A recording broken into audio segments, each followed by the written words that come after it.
আমাদের গত সপ্তাহের যে ভিডিওটা ছিল যে ফ্যামিলি আনার ক্ষেত্রে আগে থেকে কী কী প্রস্তুতি নেবেন, আলহামদুলিল্লাহ সেই ভিডিওটা অনেক বেশি রিচ পেয়েছে, অনেকগুলো মানুষ উপকৃত হয়েছে ভিডিও থেকে।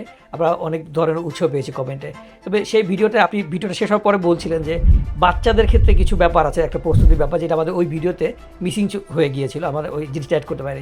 আজকে একটা ছোট্ট ভিডিও বার্তা দিয়ে আপনি যদি বলতেন যে ফ্যামিলি আনার ক্ষেত্রে যাদের বাচ্চা আছে তাদের ক্ষেত্রে আর কি ধরনের প্রস্তুতি অ্যাড করা যেতে পারে। ধন্যবাদ আশিক ভাই।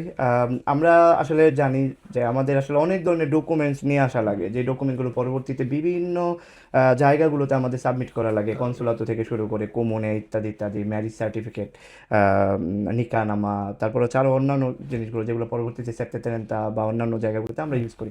দেখেন, একটা ইম্পর্টেন্ট পার্ট যেটা হয়তো বা আমরা যখন বাচ্চাদের নিয়ে আসি, যে বাচ্চাগুলো আসার সাথে সাথে স্কুলে ভর্তি হবে, রাইট? জি। তো ওই যে বাচ্চাগুলোর কিছু তথ্য আমাদের কাছে থাকে না, এটার একটা মেইন জিনিস আমি আজকে বলবো, সেটা হচ্ছে আমরা জানি আমাদের কিন্তু বাচ্চাদের টিকা দেওয়ার একটা ব্যাপার থাকে।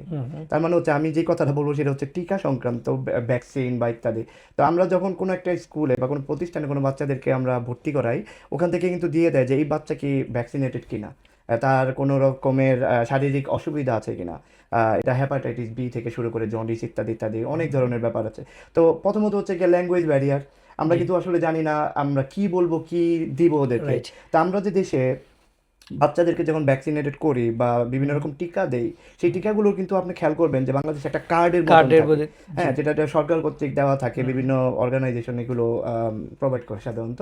তো আমরা ওই টিকার যে কার্ডগুলো, সেখানে কিন্তু বাংলাতে লেখা থাকে। রাইট। তা আমরা আসলে আমাদের যারা ভিউয়ার্স আছে, যারা আমাদেরকে খুব দেখেন, আমাদের উপর আস্থা রাখেন, তথ্যবহুল আলোচনা থেকে অনেক উপকৃত হন, তাদের ক্ষেত্রে বলবো আমরা যখন বাচ্চাদেরকে নিয়ে আসি, একটা দুইটা তিনটা যাই হোক যারাই আছে, যখন আমরা নিয়ে আসি তাদের যেই ভ্যাকসিনেটের যে কার্ডটা, সেটা চেষ্টা করবো ইতালিয়ান ভাষায় ট্রান্সলেট করে নিয়ে আসতে। এতে করে কি দেশ হবে? থেকে ট্রান্সফার করে। হ্যাঁ, এটা ভালো, কারণ এটার জন্য আসলে কোনো মানে এমন কোনো জায়গায় যাওয়া লাগবে না যেখানে আসলে টাকা পয়সা খরচ করার ব্যাপার। মোট কথা আমাদের যে ওটা টিকাগুলো ইটালিয়ান দেওয়া, ভাষাতে হলেই হবে। এক্স্যাক্টলি, আমাদের যা যা টিকাগুলো প্রদান করা আছে এগুলাকেই ইতালিয়ান ভাষায় ট্রান্সলেট করে নিয়ে এসে যখন আমরা বাচ্চাদেরকে স্কুলে ভর্তি করাবো, তখন যেন ওইখানে যে প্রিন্সিপাল থাকে, যারা এই ধরনের ইনফরমেশনগুলো চায় আর কি, বাচ্চাদের কোনো রোগ বালাই আছে কিনা বা কোন ধরনের টিকাগুলো এই পর্যন্ত দেওয়া আছে, এগুলো আমাদেরকে একটু দেখান, তখন যেন আমরা ওই সিমিলের যেই ফ্যাক্সিমিলের যে ব্যাপারগুলো আছে, আমরা যাতে ওইটা দেখাতে পারি যে আমার এই ধরনের টিকাগুলো দেওয়া আছে অলরেডি। তো এই ব্যাপারটা করা থাকলে আমাদের মনে অনেক উপকৃত হবে আমরা।